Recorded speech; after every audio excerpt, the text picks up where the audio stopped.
OK, let's go back to the events in Libya, fast-moving as they are. We can take a look now at how they've been reflected by media in the Arab world. And for that, we can talk to Mohanad Hashim from the Middle East team at BBC Monitoring. And Mohanad, let's start with the Saudi press in particular. What has been their latest response to developments as they change so fast? David, this is the headline on the key Saudi pan-Arab newspaper, Al-Sharq Al-Awsat, yesterday, and it says that Libya, the end of a tyrant. Today, another Saudi-owned pan-Arab newspaper, which is Al-Hayat, is, as you can see, is saying that Libya is free, the rebels have taken control. We can see there is a picture of Colonel Gaddafi here, and it's asking, they are chasing Gaddafi. Zanga Zanga was, which is Ali by Ali, a key statement, a key phrase that became very catchy with Libya. Another pan-Arab paper, which is not Saudi-owned, but was previously owned by the Libyan regime or close to the Libyan regime, which is Al-Arab International, clearly has changed its line, and it says that the Libyans have told Gaddafi its end game.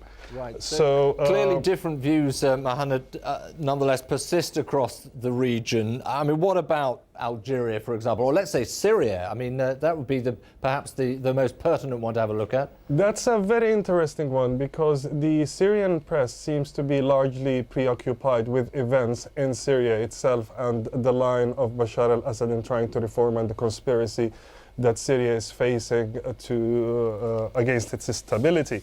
While the Algerian newspapers, on the other hand, they have 3 or 4 of them, the key, most widely spread newspapers have on their covers pictures from Libya and Tripoli. Some of the headlines are along the lines that it's endgame for Gaddafi.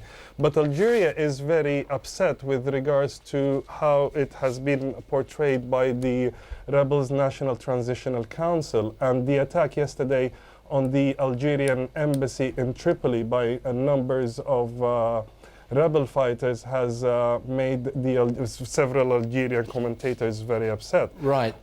Sorry, just briefly, on obviously things have moved so far, even from what you've told us, a lot of the newspapers have been caught out by the way things have developed. What about how are the TV channels reading it?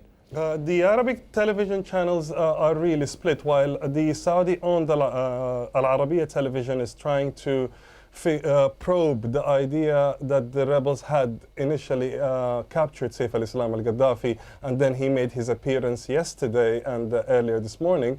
Al Jazeera seems to be ignoring that point completely. And just to give you another interesting thing is that yesterday we lost all reception of Libyan televisions, but a Libyan domestic TV channel has appeared on a Damascus-based channel. Okay, and great. They're putting material out on that one. Mohanad, we'll have to leave it there. Thank you very much indeed for that round.